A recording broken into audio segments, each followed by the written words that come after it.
అందరికీ మరణాత మహిమస్వరం కార్యక్రమంను వీక్షిస్తున్న దేవుని పిల్లలైన మీ అందరికీ ప్రభు నామములో శుభములు కలుగును గాక. ప్రతిరోజు ఇదే సమయమునకు ఈ కార్యక్రమమును వీక్షించి దైవాశీర్వాదములు పొందండి. ఇప్పుడు పాస్టర్ సామ్యూల్ సుందర్ రెడ్డి గారు దేవుని వాక్య వర్తమానమును అందిస్తారు. శ్రద్ధగా ఆలకించండి. దేవునికి స్తోత్రం. అందరికీ మరణాత. దేవుడు అనుగ్రహించిన ప్రాముఖ్యమైన సమయంలో దేవుని వాక్యాన్ని ధ్యానించుకుందాము. ముందుగా పరిశుద్ధ వేద గ్రంథంలో వాక్య భాగం చదువుకుందాము. మత్తయి సువార్త 5వ అధ్యాయము 4వ వచనం చదువుదాము. మత్తయి సువార్త 5వ అధ్యాయము 4వ వచనము. దుఃఖపడువాడు ధన్యులు, వారు ఓదార్చబడుదురు. మహాపరిశుద్ధుడా, మహోన్నతుడా, మహిమ గలవా, ప్రేమ స్వరూపి, దయగల యేసుక్రీస్తు ప్రభువా, నీ ఘనమైన నామానికి వందనాలు, స్తోత్రాలు, స్తుతులు చెల్లించుకుంటున్నాం. శ్రేష్టమైనటువంటి ప్రాముఖ్యమైన సమయంలో తండ్రి, ఇదిగో నీ వాక్కుని వినాలని నీ బిడ్డలు మేము కూడా వేచి ఉన్నాము, నిలిచి ఉన్నాము. దేవా, నీకు వందనాలు. ఆశపడుచున్నాము తండ్రి, నీకు స్తోత్రాలు. ఇదిగో ఆశపడే ప్రాణమును తృప్తిపరచువాడు నీవు మాత్రమే గనుక కొద్ది నిమిషములు నీ బిడ్డలతోనూ నాతోనూ మీరే మాట్లాడి మహిమా ఘనత కీర్తి ప్రభావం మీరే పొందుకోమని యేసు నామములో అడుగుచున్నాం పరమ తండ్రి, ఆమెన్. దేవనామమును మీ ఎల్లరికూ కూడా శుభములు కలుగునుగాక, ఆమెన్. మరి దేవుడు మనకు చాలా శ్రేష్టమైనటువంటి సమయాన్ని ఇచ్చారు, మరొక రోజును మనకు దానముగా ఇచ్చారు. ఇందును బట్టి దేవునికి సమస్త మహిమ ప్రభావములు కలుగునుగాక, ఆమెన్. మరి ఈ యొక్క ప్రశస్తమైనటువంటి సమయంలో ఒక చక్కని అంశాన్ని మీతో పంచుకోవాలని ఆశపడుతూ ఉన్నాను. ఈ మరణాత మహిమ స్వరం అనేటటువంటి కార్యక్రమమును ప్రతిరోజు కూడా క్రమము తప్పకుండా వీక్షిస్తున్నటువంటి మీ అందరినీ కూడా ఆ ప్రభువు మెండుగా దీవించునుగాక, ఆమెన్. మరి ఈరోజు ప్రభు మనకు బయలుపరుస్తున్నటువంటి అంశములో ఉన్నటువంటి ముఖ్య వచనము మత్తయి సువార్త 5వ అధ్యాయము 4వ వచనం. దుఃఖపడువారు ధన్యులు, వారు ఓదార్చబడుదురు. ఈ వచనము మనం గమనించినట్లయితే కనుక మత్తయి సువార్త 5వ అధ్యాయములో రాయబడినటువంటి 4వ వచనము, మత్తయి సువార్త 5వ అధ్యాయము 6వ అధ్యాయము 7వ అధ్యాయము మనం చాలా పర్యాయాలు చెప్పుకున్నాం. ఈ అధ్యాయాలను కొండ మీద ప్రసంగము అని చెప్తూ ఉంటారు. నాన్ స్టాప్గా యేసుక్రీస్తు ప్రభువు వారు కొండ మీద ఉండి ఎన్నో లోతైనటువంటి విషయాలు, సమాజములో మనము ఏ విధముగా జీవించాలి, విశ్వాసి ఏ విధముగా ఉండాలి, విశ్వాసి ఎలా జీవిస్తే విశ్వాసిగా ఉంటాడు, మనిషి ఏ విధముగా ముందుకు వెళ్ళాలి, ఇలాంటి విషయాలన్నీ కూడా చాలా అద్భుతముగా అర్థమయ్యే రీతిలో యేసుక్రీస్తు ప్రభువు వారు ఈ మత్తయి సువార్త 5, 6, 7 అధ్యాయాల్లో ఆయన చెప్పడం జరిగింది. దీనిని బోధనా కొండ అన్నారు.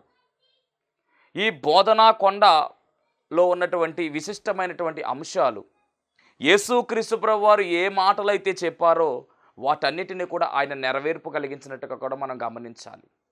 ఉదాహరణగా చెప్పాలి అంటే కనుక, నీ శత్రువును కూడా ప్రేమించు, వారి కొరకు ప్రార్థించు అనేటటువంటి మాట ఇక్కడ ఈ అధ్యాయంలో మనకు కనబడుతూ ఉంది.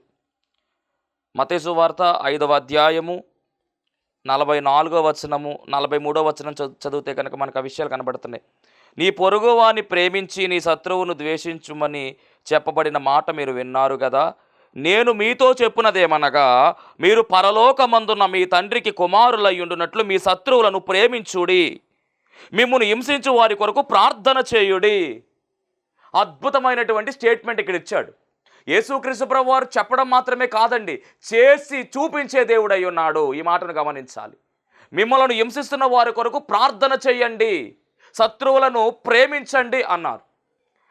బోధనా కొండ మీద చెప్పినటువంటి ఈ మాట ఏదైతే ఉందో అదే మాట కలువరి కొండ మీద యేసుక్రీస్తు ప్రభువు వారు చేసి చూపించారు.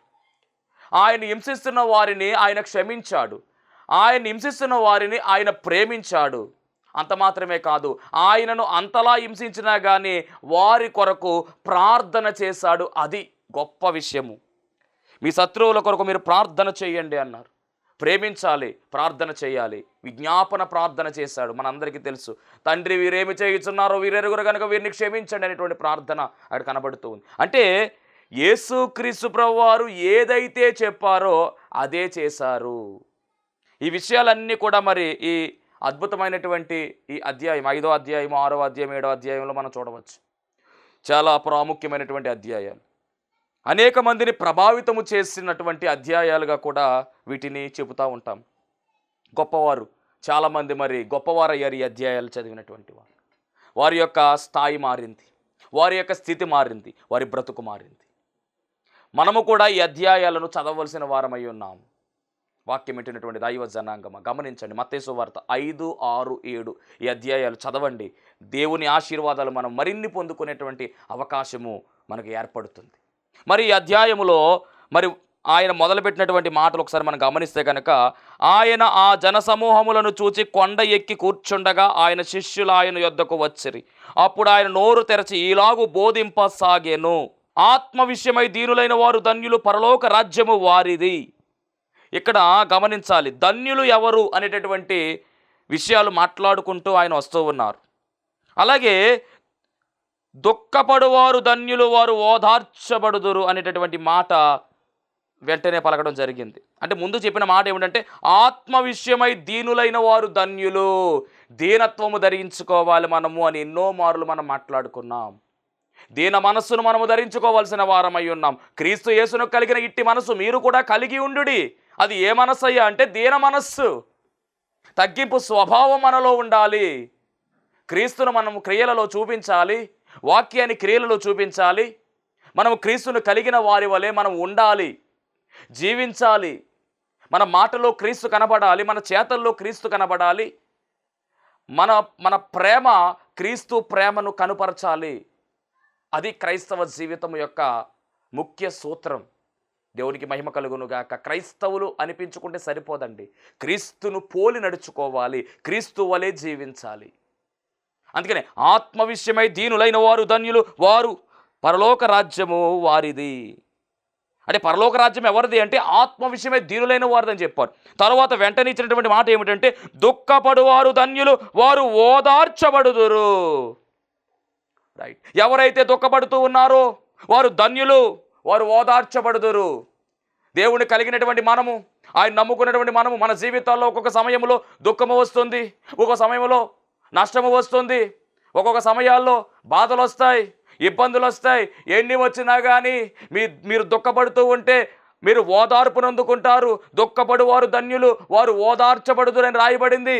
అంటే మిమ్మల్ని ఓదార్చేది ఎవరు అంటే కనుక, మీరు దుఃఖములో ఉన్నప్పుడు, బాధలో ఉన్నప్పుడు, ఏడుపుతో ఉన్నప్పుడు, నష్టములో ఉన్నప్పుడు, కష్టములో ఉన్నప్పుడు, బలహీనతలో ఉన్నప్పుడు మిమ్మలను బలపరిచేది, మిమ్మలను ఓదార్చేది ఎవరు అంటే కనుక ప్రభువైన యేసు క్రీస్తు అన్న విషయాన్ని తెలియజేస్తూ ఉన్నాను. దేవునికి మహిమ కలుగును గాక. ఆమేన్. అందుకనే దుఃఖపడు వారు ధన్యులు, వారు ఓదార్చబడుదురు అని రాయబడింది వాక్యము. ఈరోజు మన అంశము కూడా ఏమిటంటే, ఓదార్చువాడు ఆయనే. మీ బలహీనతలో, మీ బాధలో, మీ ఇబ్బందులో, మీరు ఏ స్థితిలో ఉన్నప్పటికీ కూడా మిమ్మలను ఓదార్చేవాడు ఎవరు అంటే ఆయనే. ఆదరించేవాడు ఆయనే, ఓదార్చేవాడు ఆయనే. యెషయా గ్రంథము 49వ అధ్యాయము 13వ వచనాన్ని మనం గమనిస్తే కనుక, యెషయా గ్రంథము 49:13, శ్రమ నొందిన తన జనుల యందు జాలిపడి యెహోవా తన జనులను ఓదార్చియున్నాడు. దేవునికి మహిమ కలుగునుగాక. ఓదార్చేవాడు ఎవరు అంటే ఆయనే. పరిశుద్ధ గ్రంథములో మరి ఓదార్పునిచ్చేవాడు ఆయనే అని చాలా స్పష్టముగా వాక్యము సెలవిస్తూ ఉంది. అదే యెషయా గ్రంథము 57వ అధ్యాయము 18వ వచనాన్ని మనం గమనిస్తే కనుక, నేను వారి ప్రవక్తలను చూచి తిని వారిని స్వస్థపరచుదును, వారిని నడిపింతును, వారిలో దుఃఖించు వారిని ఓదార్చుదును. దేవునికి మహిమ కలుగును గాక. ఎంత వాగ్దానం అండి ఇది.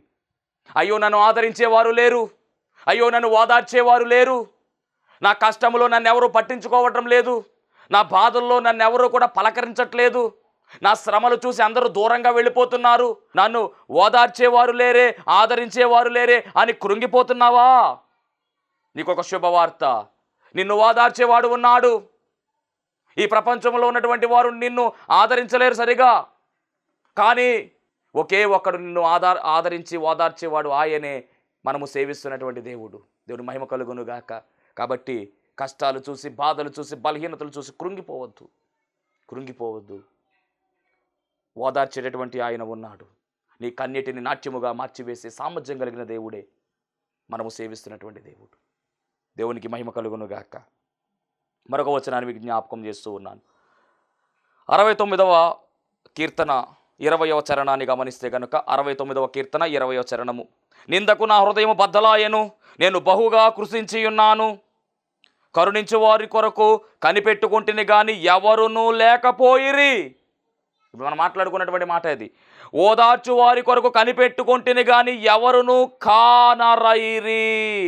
అలాంటి సమయంలో ఎవరు ఓదారుస్తున్నారు అంటే దేవుడే ఓదారుస్తాడు. జనుల వైపు కానీ, ప్రజల వైపు కానీ, లోకం వైపు కానీ మనము చూడవలసినటువంటి అవసరము లేదు. మనము చూడవలసినది ఎవరిని అంటే కనుక మన కొరకు ప్రాణం పెట్టినటువంటి ప్రాణ ప్రియుడైనటువంటి యేసు వైపు మాత్రమే మనము చూడాలి. నువ్వు దుఃఖపడుతున్నావా? అయితే నీవు ధన్యులు. నువ్వు దుఃఖపడితే నువ్వు ధన్యుడవు, దుఃఖపడితే నువ్వు ధన్యురాలవు. ఎందుకు అంటే మీరు ఓదార్పు నొందుకుంటారు. ఓదార్చేవాడు సామాన్యమైన వాడు కాదు. ప్రపంచాన్ని సృష్టించినటువంటి వాడు, సర్వ సృష్టికర్త. అంత మాత్రమే కాదు, సర్వ సృష్టిని కూడా నడిపించేటటువంటి వాడు. అలాంటి ఆయన మనల్ని ఓదారుస్తున్నాడు. అందుకని ఓదార్చువాడు ఆయనే అనేటటువంటి అంశాన్ని మనం మాట్లాడుకుంటూ ఉన్నాం. దేవునికి స్తోత్రం. మరి పరిశుద్ధ గ్రంథములో మనం గమనించినట్లయితే కనుక యోహాను సువార్త 11వ అధ్యాయము 19వ వచనాన్ని జ్ఞాపకం చేస్తూ ఉన్నాను. యోహాను సువార్త 11వ అధ్యాయము 19వ వచనం. గనుక యూదులలో అనేకులు వారి సహోదరుని గూర్చి మార్తను మరియను ఓదార్చుటకై వారి యొద్దకు వచ్చి ఉండిరి. రైట్, చదవబడినటువంటి వాక్యము గమనించినట్లయితే మరి మరియా, మార్తా, లాజరు అనేటటువంటి వ్యక్తులు కలిగినటువంటి ఒక కుటుంబము పరిశుద్ధ గ్రంథములో మనం చూస్తూ ఉన్నాం. ఈ కుటుంబము ఎలాంటి కుటుంబము అంటే కనుక చాలా అద్భుతమైనటువంటి ఆత్మీయతతో కూడినటువంటి దేవుని ప్రేమ కలిగినటువంటి కుటుంబము. అంత మాత్రమే కాదు, దేవుణ్ణి ఆహ్వానించుకొని యేసుక్రీస్తు ప్రభువు వారికి ఆతిథ్యం ఇచ్చినటువంటి కుటుంబముగా ఈ కుటుంబము కట్టబడింది. ఆ కుటుంబములో ఒక రోజు ఏం జరిగింది అంటే ఒక విషాదము చోటు చేసుకుంది. లాజరు జబ్బు పడ్డాడు, లాజరు మరణించాడు. మరి లాజరు మరణించినటువంటి ఆ యొక్క సమయములో ఈ లాజరుకు అక్కలుగా ఉన్నటువంటి మరియా, మార్త వీళ్ళిద్దరూ కూడా చాలా బాధపడుతూ ఉన్నారు. మరి శోక సంద్రములో వీళ్ళు మునిగినప్పుడు బంధువులైనటువంటి వారందరూ కూడా, యూదుల్లో అనేకులు వారి బంధువులైనటువంటి వారందరూ కూడా వారిద్దరిని కూడా ఓదార్చడానికి వారి దగ్గరకు వచ్చారని రాయబడింది. గనుక యూదులలో అనేకులు వారి సహోదరుని గూర్చి మార్తను మరియను ఓదార్చుటకై వారి యొద్దకు వచ్చి ఉండిరి. ఎంతమంది ఓదార్చినా కానీ చనిపోయినటువంటి లాజరు మరలా వస్తాడా? రాడు. ఎంతమంది ఓదార్చినా కానీ వారి బాధ తొలగిపోతుందా? పోదు. ఎంతమంది ఓదార్చినా కానీ వారికి గుండెల్లోంచి వస్తున్నటువంటి ఆ దుఃఖము తొలగుతుందా అంటే తొలగిపోదు. కేవలం వారు ఎవరైనా వచ్చి ఓదారుస్తూ ఉంటే ఆ సమయంలో మాత్రమే కొంత ఓదార్పు కలుగుతుంది తప్ప మరలా వాళ్ళు వెళ్ళిపోయిన తర్వాత చనిపోయినటువంటి తన తమ్ముడిని జ్ఞాపకం చేసుకుంటూ వారు అలాగే బాధపడతారు. అంటే ప్రజలు ఓదారుస్తూ ఉన్నారు, జనులు ఓదారుస్తూ ఉన్నారు, కానీ వారికి మరి సరైనటువంటి ఓదార్పు కలగట్లేదండి. ఎవరికి అంటే మరియా, మార్తకి. లాజరు చనిపోయినటువంటి ఆ యొక్క సందర్భంలో గమనించాలి, మరి యేసుక్రీస్తు ప్రభువు వారితో చాలా చక్కని అనుబంధం కలిగినటువంటి కుటుంబం ఇది. గమనించండి, లూకా సువార్త 10వ అధ్యాయం మనం చూస్తే కనుక అక్కడ మొదలవుతుంది వీరి యొక్క ప్రస్తావన. అది కూడా జ్ఞాపకం చేస్తాను. లూకా సువార్త 10వ అధ్యాయము 38 నుంచి మనం చూసినట్లయితే, అంతటి వారు ప్రయాణమైపోవచ్చుండగా ఆయన ఒక గ్రామంలో ప్రవేశించెను. మార్తాను ఒక స్త్రీ ఆయనను తన ఇంట చేర్చుకొనెను. రైట్, మార్త అనేటువంటి స్త్రీ ఆయన తన ఇంట చేర్చుకొనెను. అంటే యేసుక్రీస్తు ప్రభువు వారు బేతనీ అనేటువంటి ప్రాంతం గుండా వెళ్ళిపోతూ ఉంటే ఈ మార్త అనేటటువంటి ఆమె యేసుక్రీస్తు ప్రభువు వారిని మరి తన గృహంలోనికి ఆహ్వానించుకొని ఆయన కూర్చోబెట్టింది. తర్వాత మరియ వచ్చి ఆయన పాదాల దగ్గర కూర్చున్నట్టుగా మనం పరిశుద్ధంగా మనం చూస్తూ ఉంటాం. ఆ సందర్భంలో మరి మార్త విస్తారమైన పని పెట్టేసుకొని, బోధకుడా నేను విస్తారమైన పని చేస్తూ ఉన్నాను, నా సహోదరి దగ్గర కూర్చుంది, నువ్వైనా చెప్పు ఆ పనిలో కొంచెం నాకు సహాయపడమని చెప్పేసి అక్కడ మార్త మరి తొందరపడి ఆయన తన మాట ఏమిటో తెలుసా? చింత లేదా, నీకు చింత లేదా మా అత్త విస్తారమైన పని పెట్టుకున్నట్టు తొందరపడి ఆయన ఎద్దుకు వచ్చి, ప్రభువా, నేను ఒంటరిగా పని చేయుటకు నా సహోదరి నన్ను విడిచిపెట్టినందున నీకు చింత లేదా అనేటువంటి మాట కూడా ఆమె పలుకుతూ ఉంది. ఆహ్వానించుకుంది కానీ ప్రభు దగ్గర కూర్చోలేదు. కూర్చున్నటువంటి మరియతో ఈమె గొడవ. అప్పుడు ప్రభు అంటున్నాడు కదా, మార్తా మార్తా, నీవు అనేకమైనటువంటి పనులు పెట్టుకున్నట్టు చేత విచారము కలిగి తొందరపడుచున్నావు, కానీ అవసరమైనది ఒక్కటే, మరియ ఉత్తమమైన దాన్ని ఏర్పరచుకొనెను, అది ఆమె యొద్ద నుండి తీసివేయబడదని ఆమెతో చెప్పాను. ఇక్కడ మరియా మార్తలో మరి దేవుడు మెచ్చుకుంటున్నటువంటి అంశం ఏమిటంటే, మరియ ఉత్తమమైన దాన్ని ఎన్నుకున్నది. అంటే దేవుని వాక్యాన్ని వినాలి. దేవుని వాక్యం వినేటువంటి కార్యము ఈమె చేస్తూ ఉంది. నీవు నన్నైతే ఆహ్వానించుకున్నావు కానీ నా దగ్గర కూర్చోలేదు. నువ్వు విస్తారమైన పని పెట్టుకోవడం చేత నువ్వు కంగారుపడి మాట్లాడుతూ ఉన్నావు అని చెప్పినట్టు సందర్భం మనకు కనబడుతుంది. తర్వాత కాలంలో యేసుక్రీస్తు ప్రభువు వారు మరి బేతనియాకు వచ్చినప్పుడల్లా కూడా ఆ గృహాన్ని దర్శించినట్టుగా కూడా మనము గమనించాలి. అంటే ప్రభువుకి బాగా దగ్గరైపోయినటువంటి కుటుంబము బేతనియా అనగానే మనకు ఈ కుటుంబం జ్ఞాపకం వస్తుంది. బేతనియా అనేటటువంటి ఈ ప్రాంతంలో మరియా మార్త లాజరు యొక్క కుటుంబము జ్ఞాపకం వస్తుంది. మరి ఇంతలా ఉన్నప్పుడు మరి లాజరు చనిపోతున్నప్పుడు మరి యేసుప్రభుకి ఈ విషయం తెలియదా అంటే కనుక గమనించండి. లాజరు జబ్బు పడినప్పుడు మరి యేసుక్రీస్తు ప్రభు వారికి వార్త అందింది. ఆయనకు అందించారు వార్త. ఏమనంటే కనుక, ఇదిగో మరి లాజరు మరి అనారోగ్యంతో ఉన్నాడు అని చెప్పేసినటువంటి వార్త ఆయనకు అందింది. యోహాను సువార్త 11వ అధ్యాయము 1వ వచనము, మరియా ఆమె సహోదరి అయిన మార్త అనువారి గ్రామమైన బేతనియాలున్న లాజరు అను ఒకడు రోగి ఆయను. ఈ లాజరు ప్రభువుకి అత్తరు పోసి తల వెంట్రుకలతో ఆయన పాదములను తుడిచిన మరియ సహోదరుడు. మనం గమనించినట్లయితే కనుక 3వ వచనములో, అనగా యోహాను సువార్త 11వ అధ్యాయం 3వ వచనములో ఈ మాట కనబడుతుంది. అతని అక్క చెల్లెండ్రు, ప్రభువా, ఇదిగో నీవు ప్రేమించువాడు రోగి అయి ఉన్నాడని ఆయన యొద్దకు వర్తమానం పంపిరి.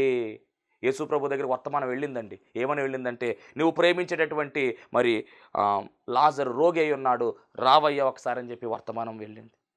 గమనించాలి. 5వ వచనం చూస్తే ఎంత అద్భుతమైన మాట. యేసు మార్తను ఆమె సహోదరి అయినటువంటి మరియను అలాగే లాజరును ప్రేమించెను అని రాయబడింది. అంటే ఎంత అద్భుతమైనటువంటి కుటుంబం ఇది. యేసుక్రీస్తు ప్రభువు వారి యొక్క ప్రేమను పొందుకున్నటువంటి కుటుంబము. మరి అలాంటప్పుడు లాజరుకి బాగోలేదంటే ప్రభు రావాలి కదా, కానీ ప్రభు రాలేదు. ఆయనకు తెలుసు ఏం జరుగుతుందో అన్నీ కూడా తెలిసినటువంటి ఆయన, సర్వ సృష్టికర్త ఆయన, సర్వాంతర్యామి ఆయన, సర్వము ఎరిగినవాడు ఆయన, సర్వోన్నతుడు ఆయన, ఎల్ షదాయ్. ఆయన కావాలనే రాలేదు. 2 రోజులు గడిచిన 4 రోజులు అయిపోయింది. మొత్తానికి చనిపోయాడు, సమాధి చేసేశారు. అప్పటికే సమాధి చేసి 4 రోజులు అయింది. ప్రభు బయలుదేరాడు. ప్రభు బయలుదేరి మరి బేతని అనేటటువంటి ప్రాంతానికి వచ్చినట్టుగా మనకు కనబడుతూ ఉంది. యోహాను సువార్త 11వ అధ్యాయము 20వ వచనాన్ని మనం చూసినట్లయితే కనుక 17వ వచనం చూస్తే, యేసు వచ్చి అదివరకు అతడు 4 దినములు సమాధిలో ఉండెనని తెలుసుకొనెను. బేతనియా యెరూషలేము సమీపమై ఉండెను. దానికి ఇంచుమించు కోసెడు దూరము కనుక యూదుల్లో అనేకులు వారి సహోదరుని గూర్చి మార్తను మరియు ఓదాచుటకే వారి యొద్దకు వచ్చి ఉండేరి. మార్త యేసు వచ్చుచున్నాడని విని ఆయనను ఎదుర్కొన వెళ్ళెను గాని మరియ ఇంటిలో కూర్చుండెను. మొత్తానికి యేసుక్రీస్తు ప్రభువు వారు బేతనియాకు వస్తున్నారన్న విషయము మార్తకు తెలిసింది. మార్త వెంటనే ఇంటిలోంచి బయలుదేరింది. అప్పటికి ఇంటి నుంచి చాలామంది ఉన్నారు, ఇంటి చుట్టూ కూడా, ఎందుకంటే వారిని ఓదార్స్తున్నారు. సడన్గా మార్త బయలుదేరింది ఎక్కడికంటే యేసు ప్రభువును కలుసుకోవడానికి. ఆయన మరి బేతని అడుగుపెట్టిన వెంటనే మార్త యేసు ప్రభు దగ్గరికి వెళ్ళంటున్న మాట, మార్త యేసుతో, ప్రభువా, నీవెక్కడ ఉండిన ఎడల నా సహోదరుడు చావకుండును. ఇప్పుడైనా పర్వాలేదు, నీవు దేవుని ఏమడిగినను దేవుడు నీకు అనుగ్రహించునని ఎరుగుదును అని ప్రభుతో అంటుంది. నీవెక్కడ ఉంటే నా తమ్ముడు చావకుండా బ్రతికి ఉండునయ్యా. అయినా పర్లేదు, ఇప్పుడు నువ్వు దేవుడిని అడిగితే ఖచ్చితంగా దేవుడు కార్యం జరిగిస్తాడు. అంటే మార్తలో ఉన్న విశ్వాసం. అప్పుడు యేసుప్రభు అన్న మాట ఏమిటంటే, నీ సహోదరుడు మరలా లేచునని ఆమెతో చెప్పగా మార్త ఆయనతో, అంత్యదినమున పునరుద్ధానమందు లేచునని ఎరుగుదును అనెను. అంటే ప్రభు డైరెక్ట్ అయిపోయాడు. నీ తమ్ముడు తిరిగి లేస్తాడు అని చెప్తే ఏమనుకుంటుంది కదా, ఇప్పుడు లెగిస్తాడు అనుకుంటలేదు, పునరుద్ధానం ముందు లెగిస్తాడులే అని చెప్తాం. మొత్తానికి ఏదేమైనప్పటికీ గమనించాలి, ఈ మార్త ప్రభు దగ్గరకు వచ్చి ఈ మాటలు చెప్పింది. మరలా వెంటనే ఈ మార్త ఏం చేసిందంటే మరియ దగ్గరకు వచ్చేసిందండి. ఇంటికి పరిగెత్తుకుంటా వచ్చేసి ఆమంటుంది కదా, బోధకుడు నిన్ను పిలుచుకుని రమ్మన్నాడు. ఆయన వచ్చాడు, బేతనియాలో అడుగుపెట్టాడు. ఆయన రా అని చెప్పితే ఇద్దరూ కలిసి పరుగున ఎక్కడికి వెళ్ళారంటే మరి ఆయన దగ్గరికి వెళ్ళిపోయారు. యేసుక్రీస్తు ప్రభు వారి దగ్గరికి వెళ్ళినట్టుగా మనం చూస్తూ ఉన్నాం. దేవునికి మహిమ కలుగును గాక. ఆమె ఈ మాట చెప్పి వెళ్ళి, బోధకుడు వచ్చి నిన్ను పిలుచుచున్నాడని తన సహోదరైన మరియను రహస్యముగా పిలిచెను. ఆమె విని త్వరగా లేచి ఆయన వద్దకు వచ్చెను. యేసు ఇకను ఆ గ్రామంలోనికి రాక మార్త ఆయనను కలుసుకొనిన చోటనే ఉండెను. మొత్తం మీద ప్రభు ఇంకా అక్కడే ఉన్నాడు. వెంటనే మరియ పరుగున వెళ్ళండి, మరియ చేస్తున్నటువంటి పని. అంతటా మరియ యేసు ఉన్న చోటికి వచ్చి ఆయనను చూచి ఆయన పాదముల మీద పడి ప్రభువా, నీవెక్కడ ఉండిన ఎడల నా సహోదరుడు చావకుండెనని ఆమె ఏడుస్తూ ఉంది. కన్నీరుతో ఆయన్ని అడుగుతూ అని చెప్తున్న మాట, ప్రభువా నీవెక్కడ ఉండిన ఎడల నా సహోదరుడు చావకుండా బ్రతికి ఉండునయ్యా అని ఆమె ఏడుస్తూ ఉంటే, ఆమె ఏడ్చుటయు ఆమెతో కూడా వచ్చిన యూదులు ఏడ్చుటయు యేసు చూచి కలవరపడి ఆత్మలో మూలుగుచ్చు అతన్ని ఎక్కడ ఉంచారని చెప్పేసి మరి ప్రభు అడుగుతూ. అంత మాత్రమే కదండి, యేసు కూడా కన్నీళ్లు విడిచినట్టుగా రాయబడింది. అంటే గమనించాలి, మరియ పడుతున్నటువంటి దుఃఖము, మరియ కారుస్తున్నటువంటి కన్నీరు యేసు ప్రభు చూస్తూ ఉన్నాడు. ఇప్పుడు ఓదార్చాలి ఆమెను. అనేక మంది ఇంటి దగ్గర ఓదార్చారు, కానీ సరైనటువంటి ఓదార్పు ఆమెకు రాలేదు. మనలను ఓదార్చువాడు ఆయనే. నువ్వు బాధలో ఉన్నావో, బలహీనతలో ఉన్నావో, ఇబ్బందులో ఉన్నావో, ఇరుకులో ఉన్నావో, నీ సమస్య ఏదైనప్పటికీ వాక్యం ఇచ్చినటువంటి సహోదరి, నిన్ను ఓదార్చడానికే నా దేవుడి మాటలు నీతో మాట్లాడుతూ ఉన్నాడు. ఓదార్చేవాడు ఉన్నాడు, ఆయనే నిన్ను ఓదార్చేవాడు. నువ్వు ప్రజల ఓదార్పు చూస్తున్నావేమో, అది తాత్కాలికము మాత్రమే. శాశ్వత కాలము నిన్ను ఓదార్చువాడు, ఆదరించువాడు ఆయనే. నమ్ము ఆయనను. నువ్వు ఆయన నమ్మితే చాలు, ఆయన విశ్వాసం ఉంచితే చాలు, ఆయన ఆశ్రయిస్తే చాలు, నీ జీవితంలో పరిపూర్ణమైన ఓదార్పు లభిస్తుంది. అందుకనే ఓదార్చువాడు ఆయనే.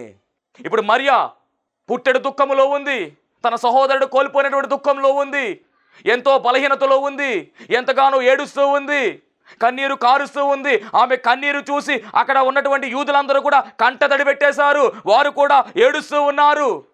అంత మాత్రమే కాదు, యేసుక్రీస్తు ప్రభువు వారికి కూడా కన్నీళ్లు తిరిగాయి.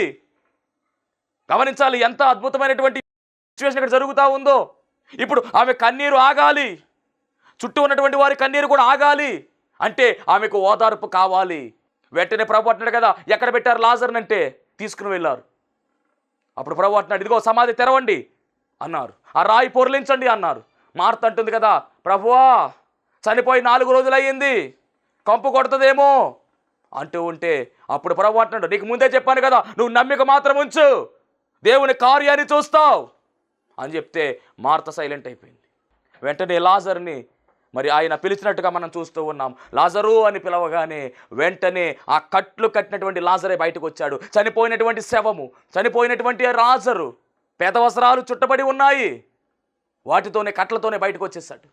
కట్లు విప్పారు, చచ్చిపోయినటువంటి లాజరు సజీవముగా బయటకు వచ్చాడు. ఇప్పుడు ఆమెకు ఓదార్పు కలిగిందా, కలగలేదంటే శాశ్వత కాల ఓదార్పు కలిగిందా ఆమెకు? మరి ప్రజలు ఏమైనా ఓదార్చగలరా? ఇలాంటి ఓదార్పు ఎవరిస్తారు? ప్రభువు ఇవ్వగలరు. ప్రజలు కేవలము ఆమెను ఓదార్చి వెళ్ళిపోతారంతే. కానీ లాజరు లేని లోటు తీరుతుందా? తీరదు. కానీ లాజరు లేని లోటు ప్రభు తీర్చాడు. అంటే లాజర్నే మరలా బ్రతికించి ఇచ్చేశాడు. ఇక ఆ ఇంట్లో ఎంత ఆనందమో. ఓదార్పు కలిగిందా, కలగలేదా? దీన్నే శాశ్వత కాల ఓదార్పు అంటారు, తాత్కాలికమైన ఓదార్పు కాదు. ప్రభువును కలిగి ఉంటే నీ జీవితంలో కూడా నిన్ను ఓదార్చేవాడు ఆయనే. దేవునికి మహిమ కలుగునుగాక. చావు ఇల్లు కాస్త పండగిల్లుగా మారిపోయింది. అంత మాత్రమే కాదండి, గమనించాలి, మరియా, మార్త, లాజరు అద్భుతమైనటువంటి సువార్త పరిచర్యలో వాడబడినట్టుగా మనం చెప్పొచ్చు. బైబిల్ గ్రంథములో యోహాను సువార్త 12వ అధ్యాయం మనం గమనిస్తే కనుక యేసుక్రీస్తు ప్రభువు వారు మరి ఒక విందుకు వెళ్ళినప్పుడు ఆ యొక్క విందులో బేతనియా అనేటటువంటి ప్రాంతం, అక్కడే విందు జరుగుతూ ఉన్నది, సీమోని ఇంట జరుగుతూ ఉన్నప్పుడు ఆ విందుకు యేసుక్రీస్తు ప్రభువు వారితో పాటు ఈ లాజరు కూడా వెళ్ళినట్టుగా, ఆయనతో కూర్చుని భోజనము చేసినట్టుగా 12వ అధ్యాయం 2వ వచనంలో మనం చూస్తూ ఉన్నాం. మార్త ఉపచారము చేసెను, లాజరు ఆయనతో కూడా భోజనమునకు కూర్చుండెను. అదే సమయంలో మరియ వచ్చి ఆయన పాదముల మీద అత్తరు పూసి తన తల వెంట్రుకలతో తుడిచినటువంటి సందర్భము అక్కడ రాయబడింది. అంటే ప్రభువు పనిలో అద్భుతమైనటువంటి రీతిలో ఈ కుటుంబం వాడబడిందండి. ఓదార్పు నొందుకున్నటువంటి కుటుంబముగా ఈ కుటుంబం కనపడుతూ ఉంది. అలాగే మనం గమనించినట్లయితే లూకాసు వార్త 7వ అధ్యాయము 11 నుంచి 17 వచనాలు మనం గమనిస్తే అక్కడ నాయీను అనేటువంటి ప్రాంతమును చెందినటువంటి ఒక వెధవరాలు తనకున్నటువంటి ఏకైక కుమారుణ్ణి, యవన ప్రాయములో ఉన్నటువంటి కుమారుణ్ణి కోల్పోయింది. ఆ కుమారుడు చనిపోయాడు, పాడి మీద ఎక్కించారు, తీసుకెళ్ళిపోతా ఉన్నారు సమాధి చేయడానికి. ఈలోపు ఆ యొక్క గమనించాలి, ఆ యొక్క పాడి ముందు ఈ తల్లి రొమ్ములు బాదుకుంటూ ఏడ్చుకుంటూ వెళ్ళిపోతుంది. కరెక్ట్గా అదే సమయానికి యేసుక్రీస్తు ప్రభువు వారు ఆపోజిషన్ డైరెక్షన్లో ఆయన నడుచుకుంటూ వస్తున్నారు. ఈమె ఏడ్పు, ఈమె పడుతున్నటువంటి వేదన, ఈమె కన్నీరు ఆయన చూచాడు. ఇప్పుడు ఆమెను ఓదార్చాలి అంటే ఎవరి వల్ల సాధ్యమవుతుంది? ఎవరైనా ఓదార్చగలరా ఆమెను అంటే కనుక ఎవ్వరూ కూడా ఆమెను ఓదార్చలేరు. కాబట్టి ప్రభు ఆమె దగ్గరకు వచ్చాడు.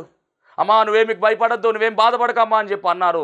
వెంటనే పాడి దగ్గరికి వెళ్ళి ముట్టుకుని ఆ యొక్క చనిపోయినటువంటి ఆ కుమారుణ్ణి లేవనెత్తాడు. ఆమెకు అప్పచెప్పాడు. ఆమె ఎంత సంతోషించిందో, శాశ్వత కాలమైనటువంటి ఓదార్పు ఆమె పొందుకుంది. కాబట్టి ఓదార్పునిచ్చేవాడు ఎవరు అంటే ఆయనే. నువ్వు సమస్య చూసి, శోధన చూసి భయపడవలసిన అవసరం లేదు. నువ్వు ఎలా ఉన్నప్పటికీ కూడా నిన్ను ఓదార్చడానికి ఆయన ఉన్నాడనే విషయాన్ని ఈరోజు వాక్యం ద్వారా మనం నేర్చుకుంటూ ఉన్నాం. భయపడద్దమ్మా, భయపడద్దు. నీ భర్త విషయంలో కావచ్చు, నీ బిడ్డల విషయంలో కావచ్చు, భయంకరమైనటువంటి రోగం వచ్చి అయ్యో నా పరిస్థితి ఏమిటి అని నీవు బాధపడుతున్నావేమో. ప్రభు నీతో మాట్లాడుతూ ఉన్నాడు. నిన్ను ఓదార్చడానికి ఆయన ఉన్నాడనే విషయాన్ని గమనించి మరి ఆయన మీద భారం వేసినట్లయితే ఏ కార్యమైనా కూడా ఆయన జరిగించగలడు, ఖచ్చితంగా బాగు చేస్తాడు. అట్టి కృప, ఓదార్చే ధన్యత దేవుడు మనందరికి అనుగ్రహించును గాక. ఆమేన్. మహోన్నతుడా నీకు వందనాలు, స్తోత్రాలు ప్రభు. ప్రాముఖ్యమైన సమయంలో తండ్రి ఓదార్పును గురించినటువంటి మాటలు తండ్రి మీరు అనుగ్రహించరు నాయన. ఎవరికి ఓదార్పు అవసరమో తండ్రి ఆ బిడ్డలకు ఓదార్పును దయచేసి వారిని ఓదార్చమని, మీ కృపలో బలపరచమని యేసు నామములో అడుగుచున్నాం పరమ తండ్రి.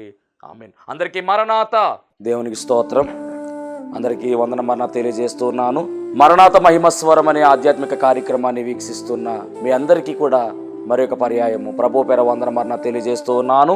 మరి ఈ కార్యక్రమము ఎంతో ఆశీర్వాదంగా ఉందని, ఈ కార్యక్రమం ద్వారా ఎన్నో మేళ్లు పొందుకున్నామని మరి మీరు అందరూ కూడా ఫోన్ కాల్ చేస్తూ ఉన్నారు. చాలా సంతోషము. ఎన్నో అద్భుత ఆశ్చర్యకార్యాలు దేవాదేవుడు ఈ కార్యక్రమం ద్వారా జరిగిస్తూ ఉన్నారు. దేవుని నామమునికి మహిమ కలుగునుగాక. మరి మీరు చూస్తున్నటువంటి ఈ యొక్క షెడ్ గురించి గతంలో మీకు చెప్పడం జరిగింది. యజమానుడు మరి దీన్ని బేరం పెట్టారని చెప్పేసి దీన్ని తీసుకుంటే ఇక్కడ ఆరాధన జరుగుతుంది, లేకపోతే మనం బయటికి వెళ్ళాలనేటువంటి పరిస్థితిని మీకు చెప్పినందుకు చాలామంది మరి సహకరించారు. కొంతమంది మరి అమౌంట్ పంపించడం జరిగింది, అలాగే ప్రార్థన చేయడం జరిగింది. దేవుని మహాకృపను బట్టి పంపించినటువంటి అమౌంట్, కొంత అమౌంట్ మరి యజమానుడికి కట్టడం జరిగింది. ఇంకా చాలా అమౌంట్ మనము వారికి ఇవ్వాల్సి ఉంది. కనుక మరి ఈ కార్యక్రమాన్ని వీక్షిస్తున్నటువంటి మీకు ఎవరికైనా కనుక ప్రేరేపణ కలిగినట్లయితే కనుక మరి మీ వంతు సహకారాన్ని అందించండి. ఈ దీన సేవకునికి మీ యొక్క సహకారం అందించి ఈ సేవను మరి ముందుకు వెళ్ళేలాగా సహకరించవలసిందిగా ప్రభు పేరు తెలియజేస్తూ ఉన్నాను. మీకు ఎవరికైనా కనుక మరి ప్రేరేపణ కలిగినట్లయితే కనుక స్క్రీన్ మీద కనపడుతున్నటువంటి ఆ నెంబర్కి ఫోన్పే చేయండి, లేదా ఫోన్ చేసినట్లయితే కనుక నేనే స్వయంగా మాట్లాడతాను. మీ సహకారాన్ని అందించండి. ప్రభు పనిలో మీరు కూడా పాలి భాగస్తులు కావాల్సిందిగా ప్రభు పేరు తెలియజేస్తున్నాను. అందరికీ మరణాత.